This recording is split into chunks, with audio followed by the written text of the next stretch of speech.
Hello students, देखिए आप लोग के लिए ना 2020 के अंदर तो पहली खुशखबरी आप लोग के लिए आई है, ठीक है ना, कि 30% सिलेबस आपका डिडक्ट कर दिया गया है। ठीक है ना। आज हम लोग क्लास 11th के सिलेबस के बारे में बात करेंगे,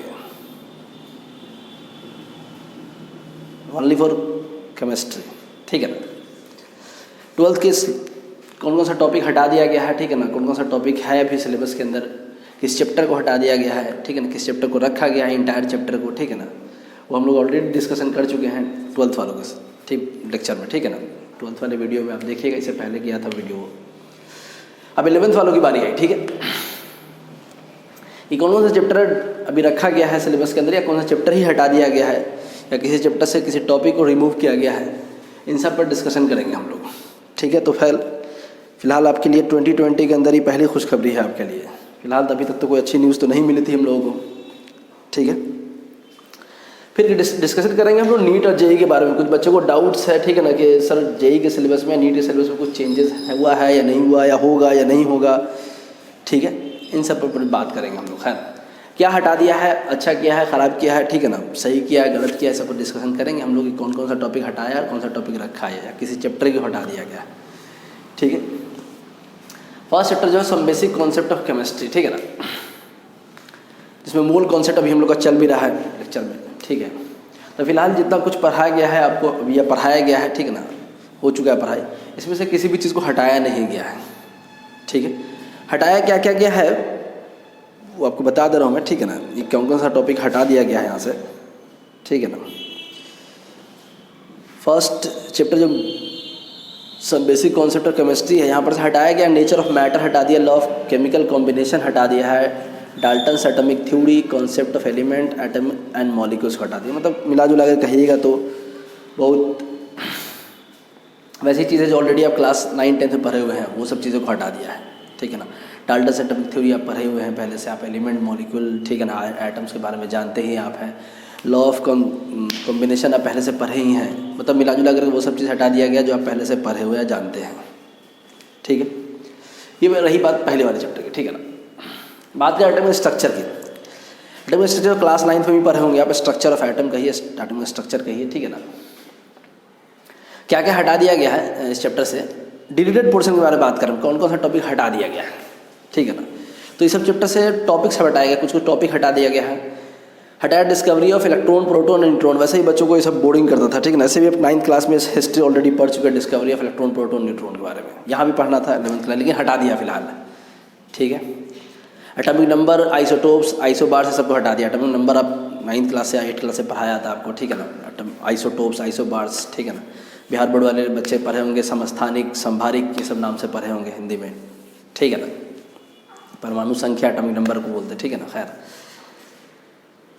और क्या क्या हटा दिया इसमें, थॉमसन मॉडल हटा दिया है। ठीक है ना, एंड इट्स लिमिटेशन हटा दिया है। ये Rutherford model and it's limitation हटा दिया। थॉमसन मॉडल हटा चुका है। ठीक है ना, जिसको हम लोग प्लम पडिंग मॉडल भी बोलते हैं, पढ़े होंगे 9th में आप। ठीक है ना, उसको हटा चुका है। रदरफोर्ड मॉडल को हटा चुका, अल्फा स्कैटरिंग एक्सपेरिमेंट, ठीक है ना, उसको हटा चुका है। वो उसके लिमिटेशन को हटा चुका है। ठीक है। खैर, मिला जुला के बहुत छोटी सी चीज़ हटाया, वो सब चीज़ जो ऑलरेडी आप क्लास 9th में पढ़ चुके, वो सब चीज़ हटाया है। ठीक है। जहाँ भी पढ़ना था। बात करें क्लासिफिकेशन ऑफ एलिमेंट्स की हम लोग। ठीक है ना, 3rd चैप्टर की क्लासिफिकेशन ऑफ एलिमेंट्स में क्या क्या हटा दिया है, वो सिग्निफिकेंस ऑफ क्लासिफिकेशन, ठीक है ना, brief history of development of periodic table. मतलब मिला जुला के कुछ खास नहीं हटाया है। ठीक है ना। वो हिस्ट्री समझिए, जो एलिमेंट्स को क्लासीफाई करने का जो हिस्ट्री था वो सब हटा चुका है। ठीक है। केमिकल बॉन्डिंग से कुछ नहीं हटाया है इस चैप्टर से, कुछ भी नहीं रिमूव किया है। ठीक है ना। और मेरे हिसाब से तो सही किया है। ठीक है। क्योंकि बहुत अच्छा चैप्टर है केमिकल बॉन्डिंग, और बहुत काम भी आएगा और बहुत आगे तक काम आएगा आपको। ऐसा नहीं कि सिर्फ 11th क्लास की बात है। ठीक है ना। आपको ये चैप्टर केमिकल बॉन्डिंग बहुत काम का चैप्टर है ये। ठीक है ना। ये एटम स्ट्रक्चर ही बहुत काम का चैप्टर है सब, जो आपको बहुत आगे तक काम आएगा। ठीक है।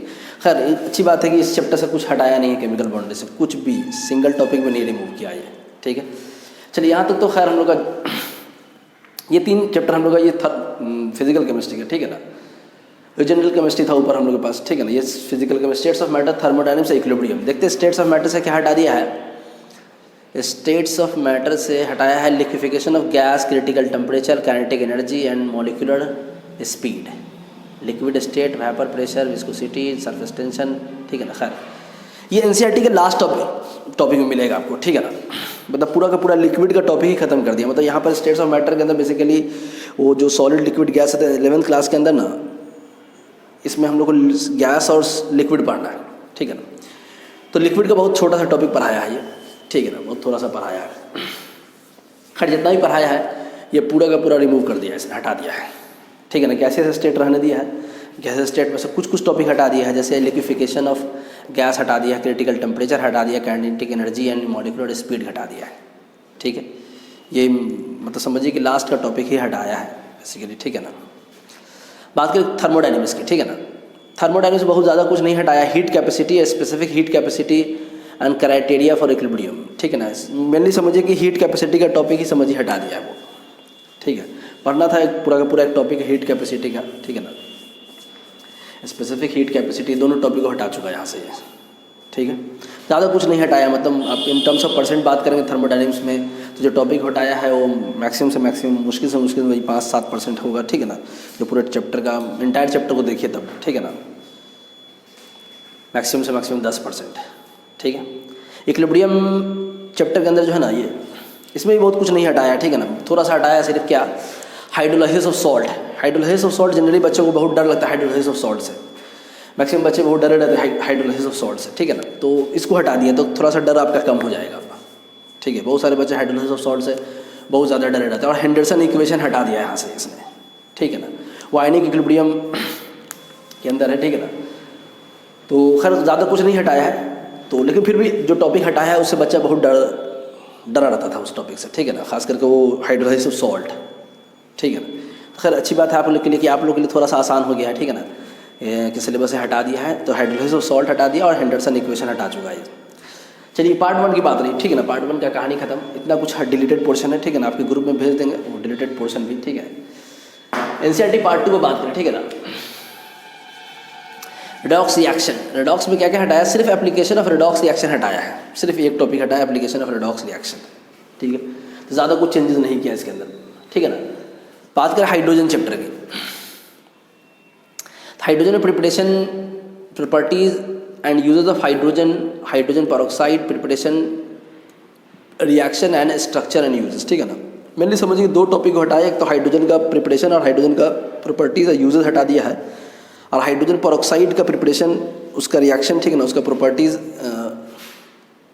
और यूजेस हटा चुका है, ठीक है ना। तो हाइड्रोजन के बारे में हटा चुका है और हाइड्रोजन पेरोक्साइड का हटा चुका है, H2O2, ठीक है।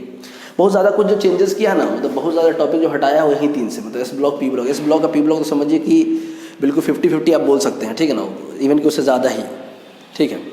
एस ब्लॉक में तो लंबा चौड़ा लिस्ट है एक, ठीक है ना, बहुत बड़ा लिस्ट है एस ब्लॉक का। एस ब्लॉक में the preparation and properties of some important compounds, sodium carbonate, sodium chloride, sodium hydroxide and sodium hydrogen carbonate, biological importance of sodium and potassium, calcium oxide and calcium carbonate and their industrial uses, ठीक है ना। Biological importance of magnesium and calcium, मतलब समझिए पूरा 50-50 खेल गया है, ठीक है ना। इन दोनों चैप्टर से आप कह सकते हैं एस ब्लॉक और पी ब्लॉक, पी ब्लॉक से भी अच्छा खासा टॉपिक हटा दिया है। सब इंपॉर्टेंट कंपाउंड, हालांकि पी ब्लॉक का 2 ही ग्रुप यहाँ पढ़ना है 11th क्लास में, ठीक है ना, ग्रुप 13 और ग्रुप 14, बाकी 15, 16, 17 और 18 जो पढ़ना क्लास 12th में आपके पास, ठीक है ना। तो 2 ही ग्रुप की बात करें हम लोग तो 2 ग्रुप में भी अच्छा खासा कुछ हटा चुका है।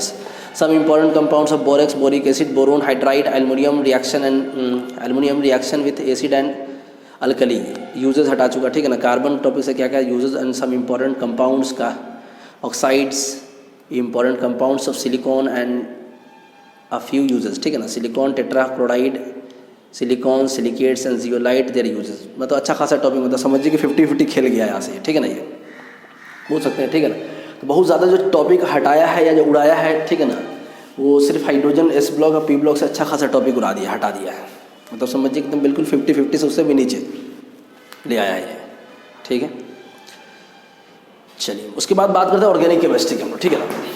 तो ऑर्गेनिक केमिस्ट्री बहुत ज़्यादा चेंजेस नहीं किया इसने, और मेरे हिसाब से सही किया, इसलिए कि आप 11th क्लास का ऑर्गेनिक केमिस्ट्री इंपॉर्टेंट है, इस वजह से भी इंपॉर्टेंट है क्योंकि आपको क्लास 12th में बहुत काम आने वाला है ये, ठीक है ना। तो यहाँ के टॉपिक को अगर डिलीट करता है या हटाता तो फिर क्लास 2 में फिर दिक्कत करने लगता है, मतलब पढ़ना ही पड़ता है अगर हटा भी देता तो, क्यों क्लास 2 में फिर जब जाते तो फिर वहाँ भी इसका यूज़ आता है, यहाँ भी उसका एप्लीकेशन आता, समझने के लिए तो चाहिए ही चाहिए, क्योंकि बेसिक टर्म सब तो इधर ही पढ़ा दिया है इसने, ठीक है ना। तो मेरे हिसाब से तो सही किया कि बहुत ज़्यादा टॉपिक हटाया ही नहीं, मतलब लगभग समझिए कि पूरा चैप्टर वैसे ही है।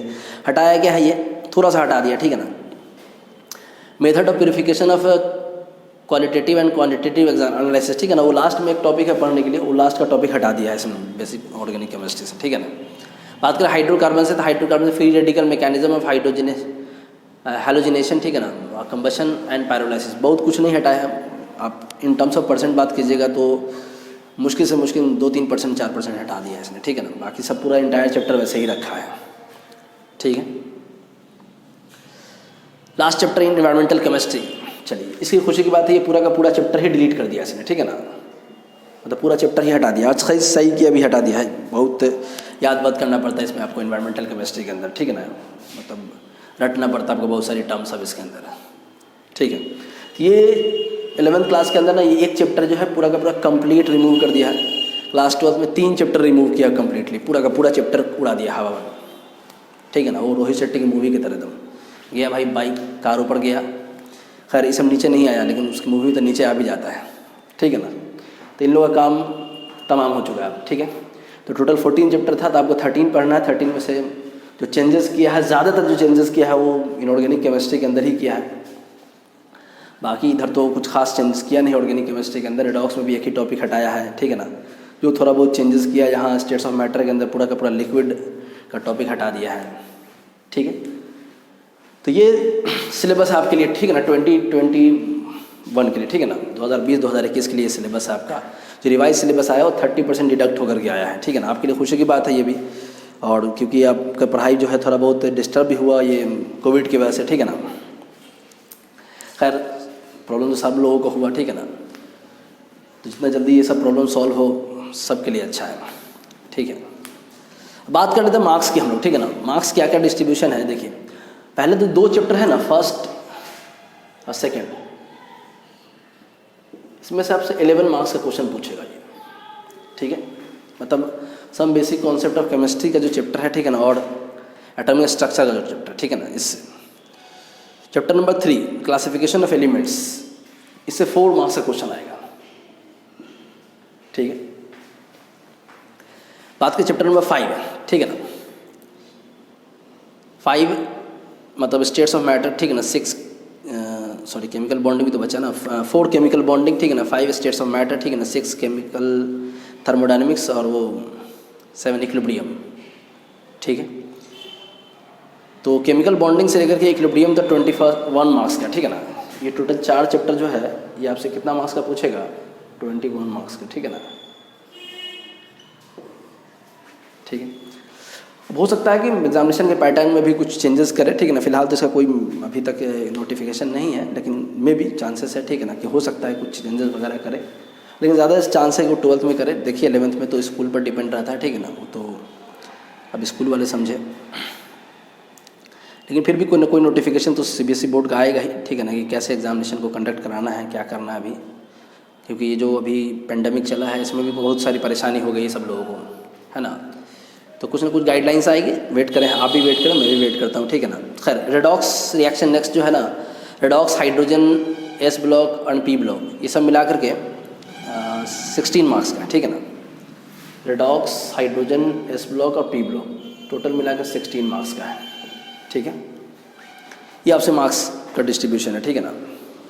बात करें लास्ट में, मतलब ऑर्गेनिक बेसिक ऑर्गेनिक केमिस्ट्री का जो चैप्टर है और हाइड्रोकार्बन का जो चैप्टर है, ठीक है ना, ये दोनों मिला करके 18 मार्क्स का क्वेश्चन आएगा, 18,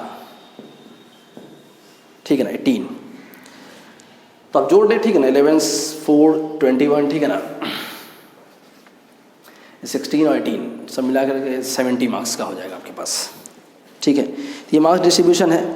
खैर अब जो चैप्टर जो टॉपिक हटा दिया है, ठीक है ना, आप कहेंगे जो ज़रूरत होगी देखा जाएगा, जो ज़रूरत होगी, जो टॉपिक इंटर रिलेट करेगा तो उसको तो पढ़ाना ही पड़ेगा, ठीक है ना, बिना पढ़ाए तो होगा नहीं। लेकिन जो इंटर रिलेट नहीं है, ठीक है ना, उसको आदमी देख सकता है, ठीक है ना, छोड़ सकता है, क्योंकि आप एग्जामिनेशन में भी आप छोड़ के जा सकते हैं, ठीक है ना, क्योंकि आपसे पूछेगा नहीं, लेकिन आपके नॉलेज के लिए तो इम्पॉर्टेंट है वो, ठीक है। चलिए, तो आपको कोई दिक्कत हो, कोई बात और समझ नहीं हो तो आप पूछ लेंगे, ठीक है ना। अच्छा हाँ, वो नीट के बारे में बात कर लें। अभी देखिए नीट का कुछ अपडेट नहीं है, ठीक है ना, कि सिलेबस में ये सिलेबस होगा जो चेंज होकर के आया है या पहले जैसा ही रहेगा फिर, ठीक है ना, क्योंकि उसमें मुझे नहीं लगता कुछ चेंज करने वाला है वो। तो फिलहाल अभी कोई नोटिफिकेशन नहीं, तो आप पिछले वाले सिलेबस के अकॉर्डिंग ही तैयारी करें। मतलब जो रिवीजन कर रहे हैं ये नहीं कि आप इन सिलेबस को किए तो 2020-2021 बोर्ड एग्जामिनेशन के लिए जो सिलेबस जो आया वो ठीक है ना, उसके लिए हम आप इस चक्कर में ना पड़े, ठीक है। जो कम्पिटेटिव एग्जामिनेशन की तैयारी कर रहे हैं, जेईई मेंस की जिनका एग्जाम है, जिनका नीट का एग्जाम है, ठीक है ना, वो लोग पहले वाले सिलेबस को ही फॉलो करके बनाए कि जब तक नोटिफिकेशन कुछ नहीं आता तो कुछ कहना बहुत मुश्किल है। मेरे हिसाब से तो नहीं चेंज होने वाला है कुछ भी, ठीक है ना, कि वो कम्पिटेटिव एग्जामिनेशन है, इसकी बात दूसरी है, ठीक है ना, ठीक है। तो बाकी कोई इन्फॉर्मेशन आएगा तो आपको फिर बता दिया जाएगा, और आप कुछ और बात पूछना हो तो पूछ लेंगे आप, ठीक है ना। चलिए, थैंक यू।